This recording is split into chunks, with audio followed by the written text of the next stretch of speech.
તો કેમ છો મજામાં ને? તો શું કરે છે અમારી યુટ્યુબ ફેમિલી? તો બધાને જય દ્વારકાધીશ, રાધે રાધે। તો મિત્રો અત્યારના 4:30 વાગી ગયા છે રોંઢાના, અને મારે જવું છે મારા ફઈની વાડીએ। મિત્રો વાડીએ જઈને તમને અહીંયા શું અહીંયા મોલ વાવ્યો એ તમને બતાવું। તો મિત્રો વિડીયોમાં કન્ટિન્યુ રહેજો। આપણી બાઇક લઈને જઈશું મિત્રો, જોઈ શકો છો આપણી બાઇક લઈને જઈશું। તો મિત્રો કન્ટિન્યુ રહેજો।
હું આવી ગયો છું મારા ફઈને વાડીએ, અને મારી ફઈની વાડીએ તમે જોઈ શકો ધાણા ઊભા છે। ધાણા ઊભા ના છે મારા ફઈનો દીકરો સુભાષ। સુભાષ આપણા કેટલા વીઘાના ધાણા છે? 6 વીઘાના હે ને 6 વીઘાના ઘઉં હે। 6 વીઘાના ધાણા ને 6 વીઘાના ઘઉં, બરાબર। આ બધા ધાણા ઓલી આગળની સાઈડમાં છે એ બધા એ ઘઉં બને। હાલો એ બધું જાય, હા બરાબર। આ શેનું ઝાડવું? બોયડી। બોર ના આવ્યા ત્યાં? આવી ગયા હોય પણ એમાં શું છે, ઉનાળે જીસીબી થી ભાંગી નાખી, બરાબર। આવડા થઈ ગયા, મોટા બોર થાય અને પછી કાઢીઓ પાકો કરવો પડે। હા હા, કાઢીઓ પાકો કરવો પડે, આ બરાબર। નકર તો હું કારી માટી એટલા ધોવાઈ ગઈ। બાજુમાં ઓકરો છે। આંબલી પણ બહુ જબર છે, મોટી। કેટલી વાર તો કાપી નાખી। બાકી આપડા સુપા ઝીણા ઝીણા જીનકા હતા બધા વાડીએ, ખરેખર આવતા જ ગંદો કેવી મજા કેવી આવતી હે, બધા રહેતા હતા, બધી વસ્તુ મળતી ને। હા, ખાવાની વસ્તુ બધી મળતી એમ, કાયતરા ને બોર ને કાયતરા મોડા હે, નકર જો આ ફાલ બેહી ગયો છે। હા, ફાલ બેહી ગયો, હા ફાલ બેસી ગયો છે, મોડા। હા હા બરાબર। આ નીચે નદી છે મોટી। પાણી ઘટી ગયું, પાણી ઘટી ગયું। હા, એ થોડુંક દેખાય તો હે પાણીમાં।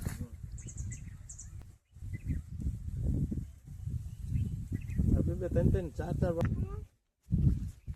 અને આ ધાણા કાઢીને પછી ચાલુ થાય. બરાબર, ધાણા કાઢીને પાછા તલ વાવવાના. અહીંથી આવી ગયા ઘઉં. આપણે આ ધાણા કેટલા વીઘાના હે? 6 વીઘા 6 વીઘાના. અને આ 6 વીઘાના ઘઉં. 6 વીઘાના ઘઉં. તારા ફ્રીજ હોય તો પડ્યું છે. મિત્રો આપણે ધાણાભાજી લઈ લીધી છો ભાઈ, બકાલામાં નાખીને. આ દેશી ધાણાભાજી છે. બાકી મિત્રો એ શાકમાં નાખીને ખાઈએ તો એની મજા જ અલગ છે ભાઈ, કે ના સુબા? હા, એમાં કઈ ઘટે નહીં. સુગંધ જ અલગ આવે એની. હા, સુગંધ જ અલગ આવે. હાલો આગળ.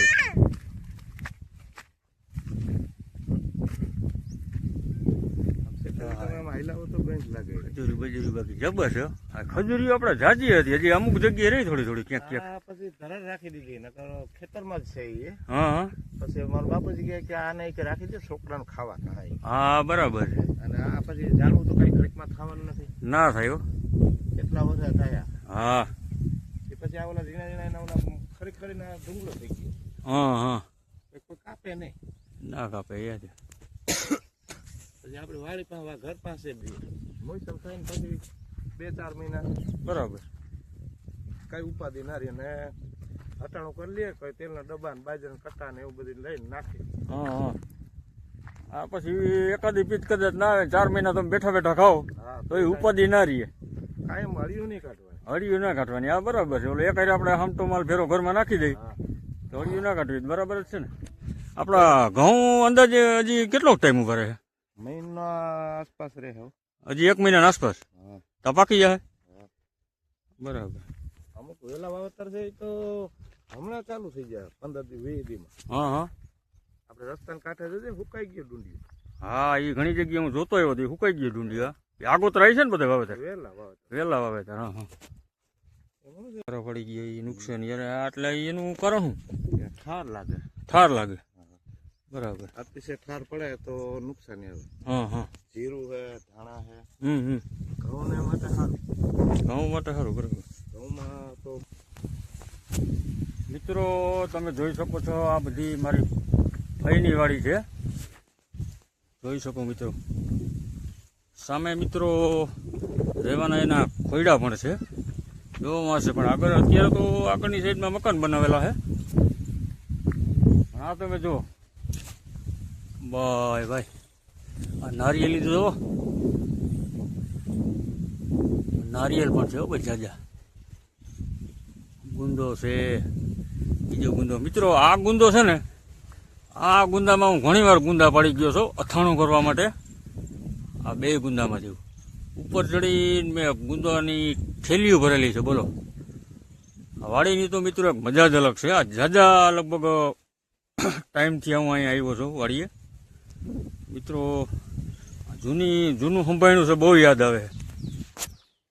મિત્રો મારા ફુવા છે ને તે ગુજરી ગયા છે, અને અત્યારે મારા ફૂઈ છે. મારા ફૂઈ છે ને તે પણ સુરદાસ છે, એમને દેખાતું નથી મિત્રો. મકાઈ, મકાઈ. આ મકાઈ તો ઢોરને ખાવા રાખી છે ને, એટલી વાવી છે. થોડીક ગાયું હતું, ગાયુંને ખાવા માટે મિત્રો. બાકી ઢોર હોય તો બાકી ઢોર થઈ જાય, બાકી તાજામાં જાઓ કઈ ઘટે જ નહીં. બધું લીલાડું જડે ખાવા. હે, ઢોરને જડે બાકી લીલાડું બધું ખાવા. મિત્રો મારી ફઈની વાડીએથી પાછો હું નીકળી ગયો છું. હવે જઉં છું ઘર સાઈડ. તો મિત્રો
મિત્રો આપણે વાડીએ ગયા હતા મારા ભાઈની વાડીએ, ત્યાંથી હું આવી ગયો છું રિટર્ન પાછો ઘરે.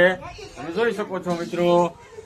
અને મિત્રો અહીંયા જો આ કાર્તિક ને આ મિહિર. આ મિહિર તમે શું રમો છો? Free fire? ભાઈ ભાઈ બે ફ્રી ફાયર રમે છે. અને આ મિહિર છે એ આપણા મોટા ભાઈના દીકરીનો દીકરો છે મિહિર. એ આમ જો ઊંચું પડીને જો. હા હું ફ્રી ફાયર રમવું જ આવી જાય એમ કેસ. શું કહેશો હે કાર્તિક? શું કહેશ? વાહ હા. અને ઓલું જે કઈ કેવું કઈ કહી ગયો કે મારા નાના વિડીયો ને લાઈક કરજો, શેર કરજો અને સબસ્ક્રાઇબ કરજો. લાઈક કરો, શેર કરો, સબસ્ક્રાઇબ કરો, કમેન્ટ કરો. સમજી ગયા ને મિત્રો? આ વિડીયો તમને મિત્રો ગમ્યો હોય તો લાઈક શેર ને સબસ્ક્રાઇબ જરૂર ને જરૂર કરી નાખજો મિત્રો. બરાબર? કાર્તિક ને મિહિરે બે તમને કહી દીધું ને મિત્રો. અને એવું લાગે તો મિત્રો કોમેન્ટ પણ કરી નાખજો મિત્રો. જરૂર જણાવજો કોમેન્ટમાં મિત્રો. તો મિત્રો આ વિડીયો આપણે લાંબો થઈ ગયો છે તો આપણે એને હવે એન્ડ કરવો છે. તો બધાને મિત્રો રામ રામ.